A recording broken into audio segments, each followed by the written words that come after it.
President Trump has called for Senate Republicans to eliminate the filibuster to end the government shutdown. Joining us to discuss is Bart Marcois, a former career diplomat, Energy Department official, and presidential campaign policy advisor. Now he's president of Marcois Partners International Corporation. And we have Robin Biro, a Democratic strategist and former Obama regional campaign director. So good afternoon to you both. Now, before we get into the filibuster debate, news just broke moments ago in the SNAP case that the federal government has been ordered to use contingency funds for SNAP's food aid payments during the shutdown. So, Bart, your initial reactions to this? Well, I see these courts, I see these judges making orders superseding the Constitution and superseding American law. It'll be interesting to see whether the administration appeals it. On the basis of principle, they ought to appeal it. On the basis of politics, they may decide not to. But the judge, he or she, has no authority to order that. You heard Secretary Rollins say, without a budget, we are not authorized by law to spend that money. It's not our money to spend until there is a budget. How a judge gets around that, I don't see. But the underlying political pressure, who knows? Who knows what they'll do with that? So, Robin, any thoughts on that? There are 27 million people in the United States that use the SNAP program. Every $1 that's spent generates another $1.73 in GDP. So we've got to do this. Funds run out, as we all know, tomorrow. My kids go to school, and they go to school with children who largely receive those benefits. There's our families right here in my community that will starve. We're hosting canned food drives. We're picking up tomorrow, in fact. So, we're trying to pick up the slack, but if we can find a way to legally use those funds from the contingency, I would love to do that so that American families don't suffer, Don. All right, so Bart, what do you think about this? For over 40 million Americans benefit from the federal food assistance. Do you think this situation highlights how perhaps fragile government assistance can be? And do you think has America become too reliant on government assistance as opposed to community bodies like local charities and churches? Yeah, this really, I think it's over 42 million Americans. It really points up the danger of relying on the government for things. When you rely on the government, then the government giveth and the government taketh away. And it is, people used to think that the government was the bedrock of stability and guarantees. And we see that it's not. We see the Democrats using the word leverage over and over and over, saying, this is our leverage, this is our only leverage. And they're leveraging the human suffering that Robin was just talking about. And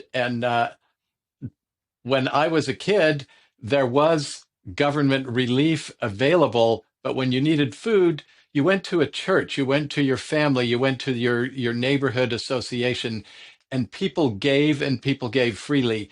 And I mean, our church is working very hard to make sure that nobody goes hungry and trying to help fill in other expenses, utilities and rent and things like that. I think most churches have some sort of program to do that.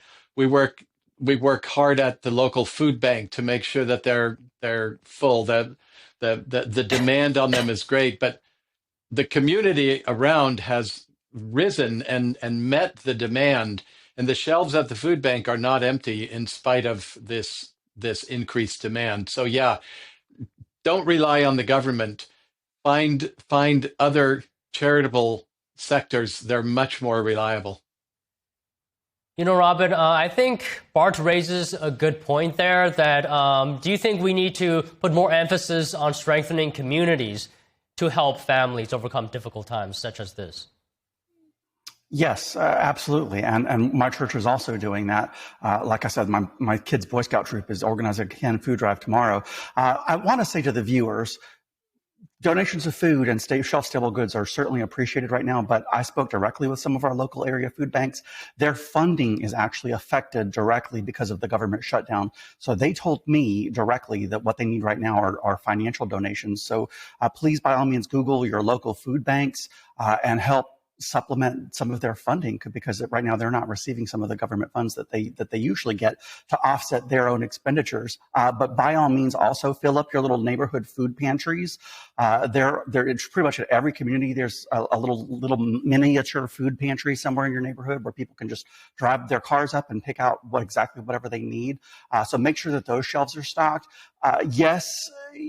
Just like Bart said, the government giveth and the government taketh away. This shows how fragile that system can be, and nobody wants to see Americans starve. This is America. That should never happen here. Mm-hmm. All right, Bart, back to the topic I mentioned off the top. Do you think, should Republicans use the so-called nuclear option and get rid of this filibuster? I'm strongly opposed to that. The filibuster is a long-honored, time-tested tradition. The Senate is supposed to be the saucer that the hot tea is poured into to cool off. The House passes something. The Senate is where the minority party still exercises some element of control, a great deal of control, to avoid the kind of excesses that you see in some parliamentary systems in Europe. That when the minority party gets a veto, as they have now, as the Democrats have now, even though it irritates me, even though it enrages me, I still want that. I want that veto power to remain. I want there to be a 60-vote margin necessary for anything big, and there's nothing bigger than a budget. We know how to get the budget passed. We call your senators, your Democrat senators. The Republicans have all voted 13 times for a budget. Call your Democrat senators and say, enough with the politics. Open the government, fund the government, vote for the budget. That's how we're supposed to be able to change things. Don't abolish the filibuster. That's my opinion. Okay, so Robin, how do you feel about the 60-vote threshold? Bart, I'm literally going to be stealing your talking points about this and using them on my next segment, because that is exactly how I feel. Thank you so much. You made my life You're easier. welcome to them, Robin. Yeah, exactly.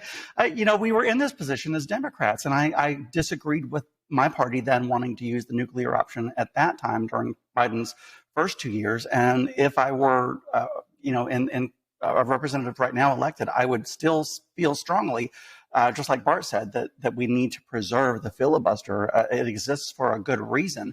Yes, I'm extremely irritated with what's going on right now. I don't like that politics are being played in times like this. It's been over a month. This is getting to be ridiculous.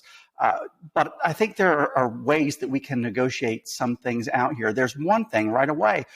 There's a so-called poison pill in this bill, whereby the President of the United States would not have to abide by lower court orders if this bill were to pass. I think that needs to go, because we wouldn't want, I'm sure Republicans would not want that used against them if they lose power in 2028 and a Democratic president then has the ability to not abide by court orders. There are things like that. Let's get rid of that. See if there's any wiggle room here where we can negotiate, because we've got to do something. We're in gridlock.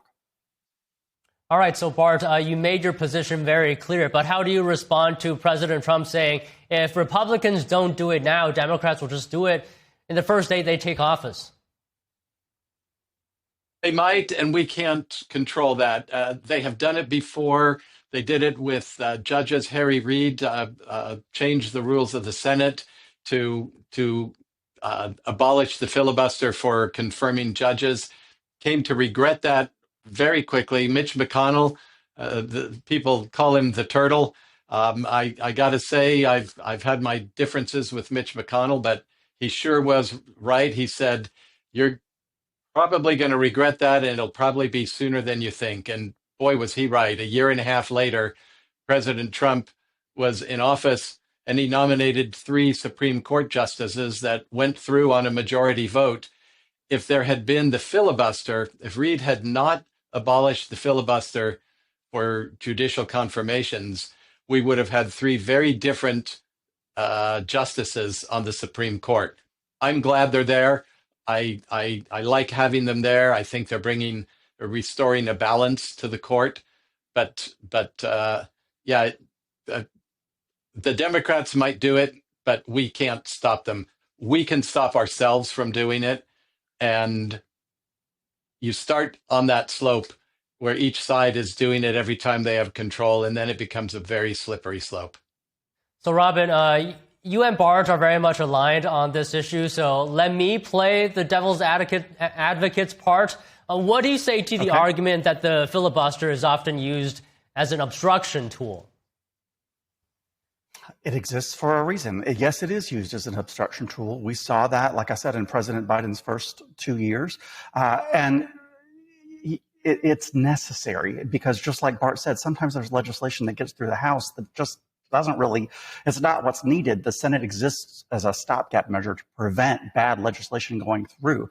So, without that, I'm just worried that without checks and balances in place, what might get passed that certainly I, as a Democrat, wouldn't want a Republican majority getting passed through right now. And vice versa, I'm sure that Republicans wouldn't want that if the tables were turned and Democrats had majority control in a couple of years. So no, you start messing with this and you're going to come to regret it, just like Bart said Mitch McConnell cautioned about. So if a majority of senators, and therefore by extension the voters, support a policy, is it reasonable or not to say that then it should pass? It's reasonable. It's reasonable to say that, but that's how you get it through the House of Representatives, who have to answer to the voters every 2 years. And they have to be more responsive to the immediate desire of the voters. Only a third of the Senate is up for re-election every 2 years. They have 6-year terms, and they have time for the voters to reflect and to say, you know what, it was 6 years ago and I'm still mad and I'm going to get that SOB out of office. Or to say, wow, 6 years ago, I thought what I really wanted was for that legislation to pass. I am so glad that it didn't pass. I'm so glad that the Senate had to argue more, debate more, negotiate more, and come up with a compromise more, because what we ended up with is not dangerous, and it is what we needed. That's the point of it. The founders of the nation and the people who first wrote these rules were trying to avoid the wildfire of populist notion of demagoguery that could sweep a nation and really burn it up. They were trying to say, let's slow down, cool down, think this over, and at least 2/3 of the Senate have 4 years or 6 years to convince the voters that what they did was right. You're supposed to negotiate in the Senate far more than you are in the House. That's what makes this current stalemate so discouraging. Okay, Robin, I'll give you the final thought here. Anything you would like to add? How long do you think this shutdown could continue before one side blinks first? I really hope not much longer. I hope not longer than a week or so, Don. I would also, Bart urged you to call your Democratic representatives. I would also urge people to call their Republican ones. The ACA subsidies are set to expire. Insurance premiums under the ACA, which is also known as the Obamacare. A lot of people, for some reason, don't understand that they're one and the same. The ACA is Obamacare. Contact your Republican representatives, express your concern about your insurance premiums possibly doubling if they don't renew those subsidies. If we can get some movement with Republicans on that, we can unlock this situation and get this passed and get the country working again. Well, all right. Great conversation today, I'd say. Thank you very much to you both, Robin, Bart. Happy Halloween. Thank you.